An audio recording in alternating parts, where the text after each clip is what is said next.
आज आम आदमी पार्टी पंजाब की तरफ से एक वफद जो है, एक डेलीगेशन पंजाब के ऑनरेबल गवर्नर साहब को हम मिलके आए हैं।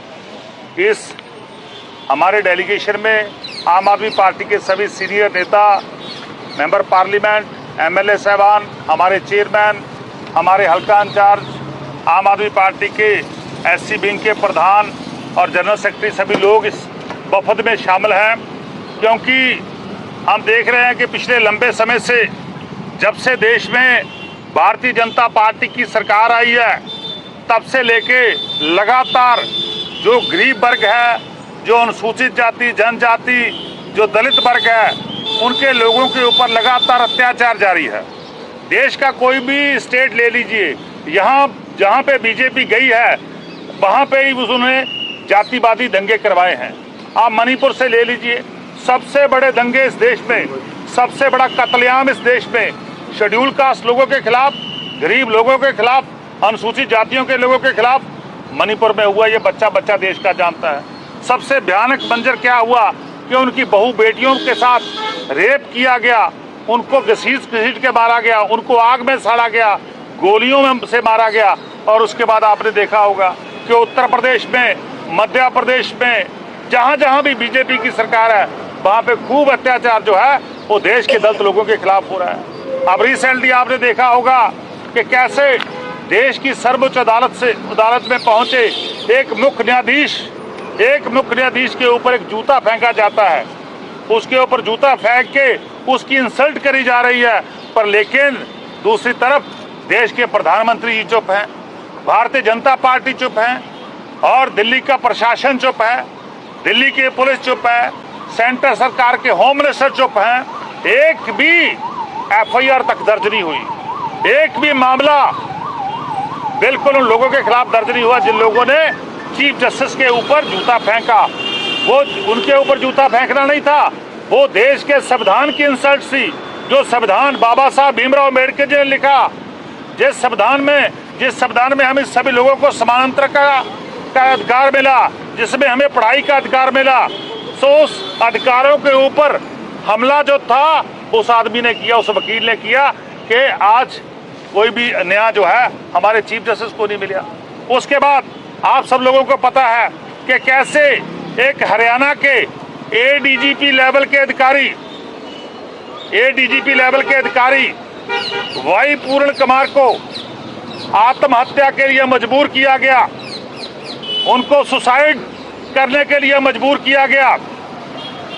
और उन्होंने अपने फाइनल नोट में पूरी डिस्क्रिप्शन लिखी कि कैसे कैसे मेरे को जलील किया गया, कैसे कैसे मेरे को शेड्यूल कास्ट होने के नाते, अनुसूचित जाति जनजाति का मेंबर होने के नाते, दलित समाज में का मेंबर होने के नाते मेरे ऊपर अत्याचार हुआ। और उसके बाद सुसाइड अटेम्प्ट हुआ। 3 दिन लग गए एफआईआर दर्ज होने में, 3 दिन लग गए उसमें एससी एसटी की धाराएं दर्ज होने में, और आज 8 दिन लग गए उसके संस्कार होने में। 2 बेटियों का बाप, 2 बेटियों का पिता जो पढ़ लिख के भी उसको इंसाफ नहीं मिला, इस दुनिया से चला गया। और उसका पूरा परिवार, पूरा दलित समाज, पूरे अनुसूचित जाति जनजाति देश के लोग लगातार डिमांड कर रहे हैं कि हमें इंसाफ चाहिए। आज 8-9 दिन हो गए, आज डीजीपी जो है हरियाणा का शरेआम घूम रहा है, आज एक एसपी शरेआम घूम रहा है। क्या मजबूरी है भारतीय जनता पार्टी की उन लोगों के खिलाफ एक्शन ना लेने की? क्यों नहीं उन लोगों के खिलाफ एक्शन लिया जा रहा? क्यों नहीं उनको पकड़ के जेल में डाला जाता? यदि शेड्यूल कास्ट अनुसूचित जाति जनजाति एक्ट में ये दर्ज है, अनुसूचित एससी एसटी एक्ट में दर्ज है कि जिसके खिलाफ भी पर्चा होता है उसकी 48 आवर्स में, 48 घंटे में उसकी अरेस्ट होनी होती है। उसको अरेस्ट करना होता है जिसके खिलाफ schedule caste, schedule tribes act 1989 लगा होता है।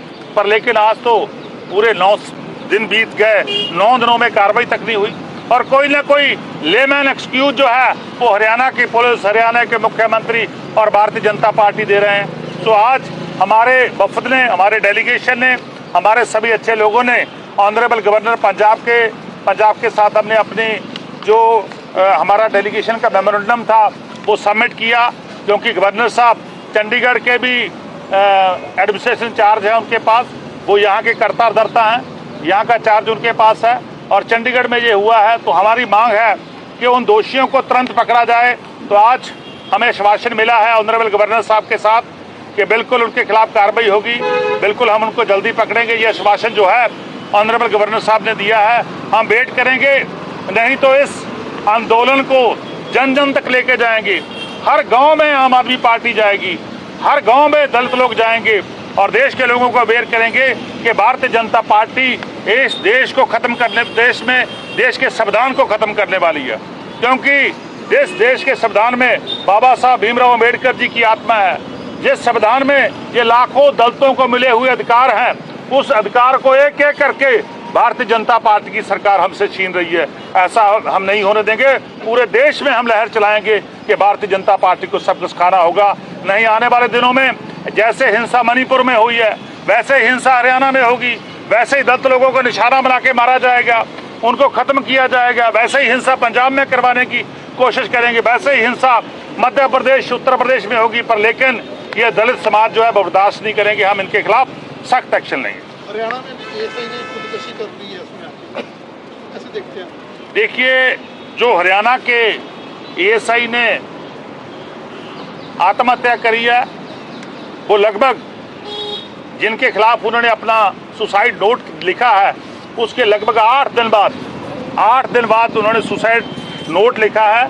ये मे बी कॉन्कॉक्टेड स्टोरी हो सकती है, ये मे बी प्लान मर्डर जो है वो किसी एजेंसी ने करवाया हो सकता है कि दलितों की आवाज़ को कैसे दबाना है, दलित परिवार को कैसे इंसाफ नहीं देना। ये मे बी उनकी स्टोरी हो सकती है, क्योंकि अभी भी वो जो suicide oblique murder oblique killing जो हुई है, उसमें किसी एजेंसी का हाथ हो सकता है, उसमें कुछ ना कुछ षड्यंत्र जो है रचा हो सकता है। जैसे वो उन्होंने पहले बोला, उनकी वीडियो आपने भी देखी होगी, सब लोगों ने देखी है। उन्होंने सुसाइड करना होता तो वो तभी कर लेते, तो इसका मतलब उन्होंने पहले अपनी वीडियो बनाई, फिर सुसाइड नोट लिखा, तो ये हो सकता है कि उनका किसी ने मर्डर किया हो।